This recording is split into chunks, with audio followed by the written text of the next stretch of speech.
You ask Tiger to solve. This deals with linear equations with one unknown. The final result is x equals 7. Let's solve it step by step. Group all x terms on the left side of the equation. Subtract x from both sides. Group like terms.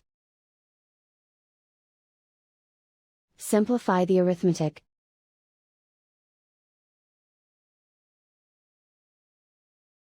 Group all constants on the right side of the equation. Subtract 35 from both sides. Simplify the arithmetic.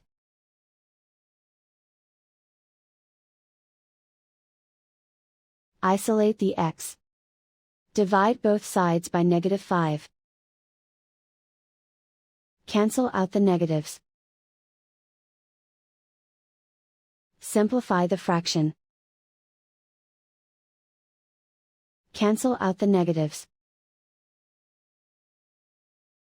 Find the greatest common factor of the numerator and denominator.